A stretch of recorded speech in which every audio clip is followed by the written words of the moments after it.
Assalamualaikum warahmatullahi wabarakatuh. Baiklah Bapak Ibu, kita lanjutkan lagi membahas soal-soal untuk persiapan menghadapi tes P3K tahun 2023. Ini sudah bagian yang ke-41. Bapak Ibu juga bisa menyimak video sebelumnya dari part 1 sampai 40 di channel ini. Jangan lupa untuk subscribe dan di-share kepada teman-teman yang lainnya. Terima kasih. Soal yang pertama, ada seorang siswa Anda menanyakan tentang Olimpiade Matematika. Anda belum mendapat informasi tentang hal itu, baik dari rekan guru maupun dari kepala sekolah. Siswa tersebut mendapat informasi dari rekannya dari sekolah lain. Siswa tersebut memang dikenal pintar dalam bidang matematika. Ia sangat ingin ikut Olimpiade. Anda dalam kondisi belum mengetahui apapun mengenai Olimpiade itu. Apa yang akan Anda lakukan? A mengatakan bahwa yang akan menjelaskan mengenai Olimpiade adalah wakil kurikulum pada hari Senin depan saat upacara. B mengatakan bahwa Anda belum mendengar kabar apapun mengenai Olimpiade dan akan memberitahu siswa Anda jika sudah diumumkan informasi yang valid nantinya. C mengatakan kepada siswa tersebut bahwa Anda akan menjelaskan mengenai Olimpiade tersebut esok hari karena belum mengetahui tentang informasi tersebut. D. Mengatakan bahwa Anda akan memberitahukan informasi tentang Olimpiade tersebut jika sudah ada perintah dari kepala sekolah. E. Mengatakan kepada siswa tersebut bahwa mengenai Olimpiade akan Anda jelaskan esok hari. Kemudian Anda akan melakukan pencarian informasi kepada rekan guru lain dan kepala sekolah. Jadi konteksnya di sini adalah kita ketinggalan informasi, sedangkan siswa kita sudah tahu informasi itu terlebih dahulu. Mungkin karena dia sangat antusias ingin mengikuti Olimpiade matematika tersebut, maka dia mencari informasi dari berbagai sumber. Nah, dapatlah informasi itu dari rekannya di sekolah lain, sedangkan kita belum tahu apa-apa. Maka yang akan kita lakukan itu adalah kita katakan pada siswa tersebut bahwa mengenai Olimpiade akan dijelaskan esok hari. Jadi jangan ditunda-tunda, jangan katakan bahwa yang berhak untuk menyampaikan informasi itu adalah wakil kurikulum, kepala sekolah, dan itu dilaksanakan pada hari Senin. Jadi sesegera mungkin cari informasi tentang kegiatan Olimpiade tersebut. Soal kedua, Anda adalah seorang wali kelas. Ketua kelas di kelas Anda banyak diprotes oleh warga kelas. Apa yang Anda lakukan? A. Meminta pertanggungjawaban kepada ketua kelas. B. Meminta penggantian ketua kelas di akhir semester. C. Mendengarkan protes siswa tersebut.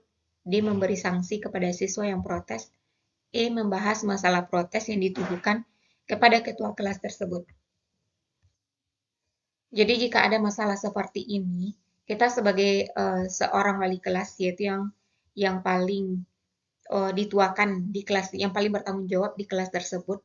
Jadi ketika ketua kelas banyak diprotes oleh warga kelasnya, bukan kita berikan sanksi pada yang protes atau kita ganti ketua kelasnya, tapi kita bahas dulu protesnya ini masalah apa.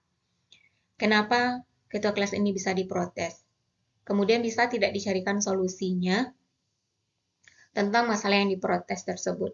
Jadi kalau seandainya ketika ketua kelas diprotes langsung ganti, bisa jadi nanti dipilih lagi ketua kelas baru, diprotes lagi, diganti lagi. Maka itu bukan suatu birokrasi yang bagus. Jadi cari dulu, bahas dulu masalah protes itu tentang apa, kemudian kita carikan solusinya.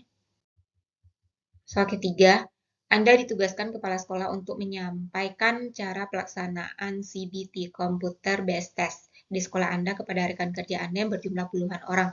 Bagaimana Anda menyampaikan cara pelaksanaan CBT tersebut? Jadi ini tekniknya, bagaimana kita mengajarkan praktik komputer kepada puluhan orang dalam waktu bersamaan.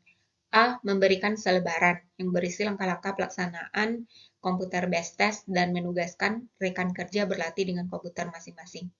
Ini benar, tetapi apakah cukup hanya dengan selebaran berisi langkah-langkah tanpa penjelasan? Yang B. Menyampaikan video cara pelaksanaan komputer based test dan memberikan kesempatan kepada rekan kerja Anda jika ada yang bertanya. Nah, ini sekedar video, kemudian tanya jawab, tidak ada praktik langsungnya. C. Memberikan presentasi cara pelaksanaan komputer based test dengan menampilkan gambar-gambar. Yang D. Memberikan simulasi pelaksanaan komputer based test menggunakan komputer masing-masing sambil menampilkan tutorialnya. E. Menampilkan video tutorial cara melaksanakan komputer based test dan memberikan selebaran langkah-langkah pelaksanaan komputer based test. Dan untuk yang seperti ini, lebih baiknya itu adalah praktik langsung. Berikan simulasi pelaksanaan komputer based test dengan komputer masing-masing guru itu. Kemudian, tampilkan tutorialnya, bukan dengan berupa gambar-gambar atau selebaran. Jawabannya adalah D. Soal keempat, ujian akhir semester baru saja dilaksanakan, dan sebentar lagi akan ada penerimaan rapor. Semua guru sibuk mengoreksi ujian, mengolah nilai, dan menyediakan rapor siswa. Namun ada salah seorang rekan kerja Anda yang sedang hamil, tiba-tiba dilarikan ke rumah sakit karena menandakan akan segera melahirkan. Anda ditunjuk kepala sekolah untuk menggantikan tugas rekan kerja Anda tersebut untuk mengolah nilai rapor karena Anda masih lajang dan dianggap memiliki banyak waktu luang. Maka sikap Anda adalah A. Menerima perintah kepala sekolah agar dinilai baik dan berdedikasi tinggi terhadap pekerjaan. B. Menerima perintah kepala sekolah dengan harapan mendapat insentif tambahan karena sudah membantu pekerjaan guru lain. C. Menerima perintah kepala sekolah untuk mengerjakan rapor rekan Anda dengan sebaik mungkin. D. Mempertimbangkan perintah kepala sekolah karena Anda juga sedang mengolah nilai siswa Anda. E. Menerima perintah kepala sekolah dengan usulan dibantu rekan guru yang lain. Jadi, di kondisi-kondisi tertentu ada saja yang mungkin menjadi masalah atau penghalang. Kalau di sini, saat sedang sibuk-sibuknya, ada salah satu rekan kerja yang hamil, mungkin belum saatnya melahirkan, karena kelelahan tiba-tiba dilarikan ke rumah sakit, dan menandakan akan segera melahirkan. Jadi otomatis pekerjaan yang menumpuk tadi, ternyata oleh kepala sekolah diberikan kepada kita. Karena kepala sekolah beranggapan kita masih lajang dan mungkin punya banyak waktu luang. Jadi masalah ini bukan hanya tentang guru yang hamil, bisa jadi nanti ada rekan kerja kita yang keluarganya tiba-tiba sakit parah, atau orang tuanya meninggal, sedangkan pekerjaan sedang banyak-banyaknya, kita harus membantu.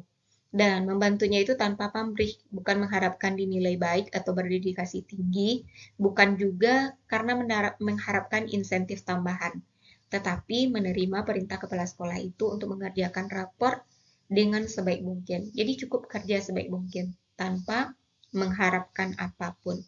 Karena bisa jadi nanti kita yang di posisi rekan kerja kita tersebut. Maka orang juga tidak akan segan-segan untuk membantu kita. Soal kelima, Anda ditugaskan menjadi bendahara di sekolah untuk menggantikan bendahara lama yang pindah tugas ke luar kota. Dan jadi di sini digarisbawahi pindahnya ke luar kota. Kemudian pada saat menyusun laporan tahunan, Anda menemukan banyak ketidaksinkronan. Anda pun menghubungi bendahara lama, namun sama sekali tidak bisa dihubungi. Apa yang Anda lakukan? A. Meminta izin untuk menemui bendahara lama agar apa yang membingungkan bisa segera diselesaikan. B. Meminta bantuan rekan kerja yang lain untuk menghubungi bendahara lama agar dapat bertanya lewat telepon. C. Menelepon atasan tentang ketidaksinkronan dan meminta izin untuk menunda pelaporan sampai bendahara lama bisa dihubungi. D. Menebak pengeluaran yang membingungkan itu dengan melihat laporan pada tahun sebelumnya. E. Bertanya kepada rekan guru lain mengenai laporan yang membingungkan tersebut karena Anda yakin rekan guru yang lain pasti juga tahu tentang penggunaan dana. Jadi di sini masalahnya adalah kita bendahara baru, sedangkan bendahara lama itu sudah pindah keluar kota. Jadi tidak bisa dihubungi. Jadi kalau kita tidak bisa menghubungi, langkah selanjutnya di atas itu adalah minta bantuan rekan kerja lain untuk menghubungi bendahara lama itu agar kita bisa bertanya lewat telepon.